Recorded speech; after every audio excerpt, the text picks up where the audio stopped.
Chair recognizes Ms. Mace from South Carolina for 5 minutes. Thank you, Mr. Chairman. There's been a lot of pearl clutching over the last several days from my colleagues across the aisle on Donald Trump, Secretary Rubio, the Department of Government Efficiency's plan to reorganize the U.S. Agency for International Development, or as we all now know, USAID. They're screaming about Elon Musk over there, but hey, George Soros and his boy are okay. You know, they scream that we're all a threat to democracy when they've been systematically dismantling democracy before our eyes. They've been caught with their hand in the cookie jar, and there's no going back. So I would tell my colleagues across the other side of the aisle, take your salty tears and sit right back down. USAID has long strayed from its mission to effectively and efficiently administer aid to advance American interests. USAID has become rotten to its core, sacrificing the prudent use of taxpayer dollars at the altar of advancing radical, sinister social and political agendas abroad. From discriminatory DEI initiatives to extreme gender ideology to marginalize real bona fide biological women.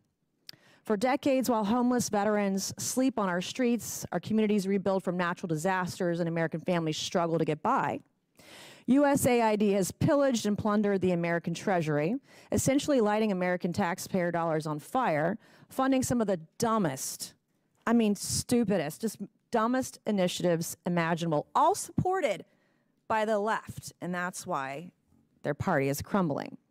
Today I'm going to expose some of the initiatives USAID has funded over the years and ask each of you a yes or no question.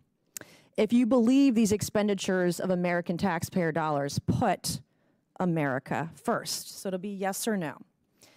USAID awarded $2 million to strengthen trans-led organizations to deliver gender-affirming health care in Guatemala.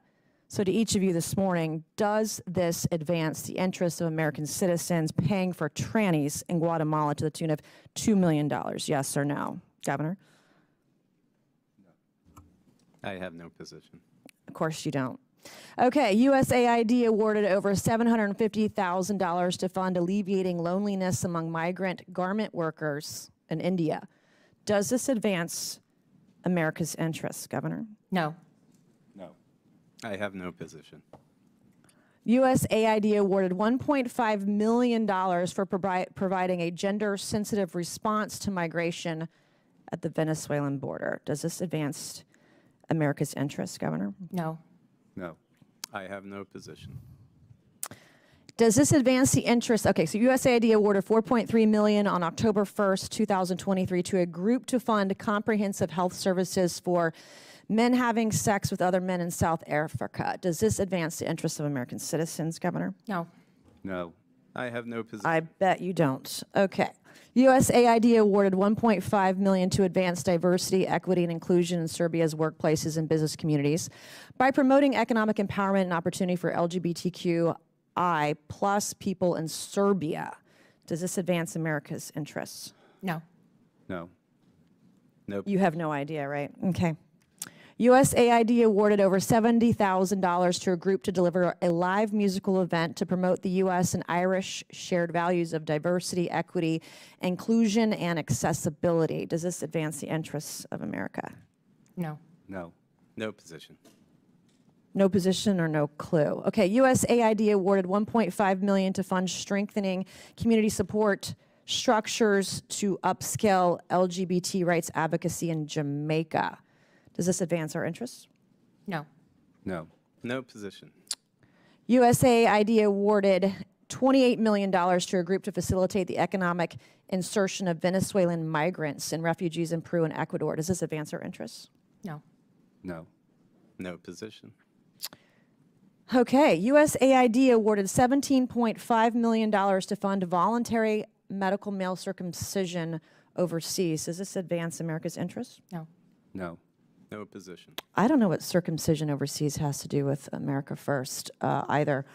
USAID awarded nearly $150,000 to fund HIV prevention services targeting men who have sex with men and transgender. Does this advance America's interests? No. No. No position. Yeah, unfortunately, I'm limited to 5 minutes, but these are the programs Democrats are so desperate to save. Our foreign assistance system is badly broken, and this ends now. Thank you, Mr. Chairman, and I yield back. Gentlelady yields back. Mr. Chairman, parliamentary inquiry. Yes, sir. The gentlelady has used a phrase that is considered a slur in the LGBTQ community and the transgender community. And let me please finish without interruption. And Tranny, tranny, tranny. I don't really care. You want penises in women's bathrooms, and I'm not going to have it. Okay. No, thank you. Let It's disgusting. let the gentleman state his parliamentary inquiry. to me, a slur is a slur. And here in the committee, a level of decorum requires us to try consciously to avoid slurs. You just heard the gentlelady actually actively, robustly repeat it. And I would just ask the chairman that she be counseled that we ought not to be engaged. We can have debate and policy discussion without offending human beings who are our fellow citizens. And so I would ask, as a parliamentary inquiry, whether the use of that phrase is not, in fact, a violation of the decorum rules. Mr. Chairman, I'm not going to be counseled by a man over men and women's spaces or men who have mental health issues dressing as women. I'm not being counseled by some guy. My inquiry is to the over chairman, Okay. Mr. Chairman. Order. The inquiry is about decorum. Decorum is at the discretion of the chair. That's I will be mansplaining, honest, Mr. Chairman. with the ranking member. I'm not up to date on my